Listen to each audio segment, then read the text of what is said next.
Telugu digital media network లో political కేటగిరీలో number 1 కేవలం 72 గంటల్లో 1,50,00,000 వ్యూస్ పైగా పాపులర్ టీవీ నెట్వర్క్. ఏపీలో ఎన్నికలు సమీపిస్తున్న వేళ సీఎం జగన్ ప్రజా సంక్షేమంపై ప్రత్యేక దృష్టి పెడుతున్నారు.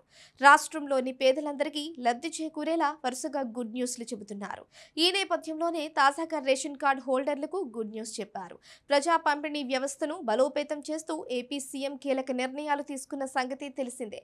ఇందులో భాగంగా ఇప్పటికే రాగులు, జొన్నలు, గోధుమ పంట పంపిణీ చేస్తూ ఉండగా తాజాగా మరొక వస్తువును కూడా పంపిణీ చేయబోతున్నట్లు రాష్ట్ర పౌర సరఫరాల శాఖ తెలిపింది.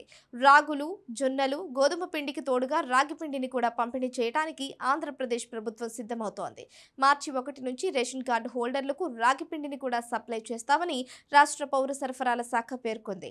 ఈ పంపిణీ కార్యక్రమం ముందుగా రాయలసీమ, ఉత్తరాంధ్ర జిల్లాల నుంచి ఈ రాగి పిండి పంపిణీ కార్యక్రమాన్ని ప్రారంభిస్తున్నట్లు అధికారులు తెలిపారు.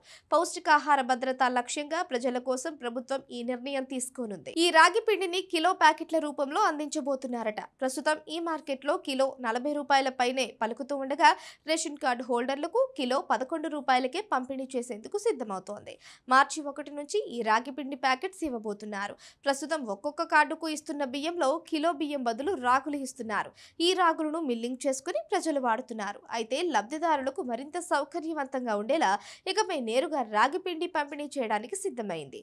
జగన్ ప్రభుత్వం మరోవైపు రాష్ట్రంలోని పేదలకు పలు కీలక పథకాలు అప్లై చేస్తూ సాయం అందిస్తున్నారు సీఎం జగన్. ఈ క్రమంలో రీసెంట్ గానే వైఎస్ఆర్ కళ్యాణమస్తు, వైఎస్ఆర్ షాదీ తోఫా పథకాల ఫండ్స్ రిలీజ్ చేశారు. పేదింటి ఆడపిల్లల పెళ్లి కోసం ఆర్థిక సాయంగా ఈ ఫండ్స్ ఇచ్చారు.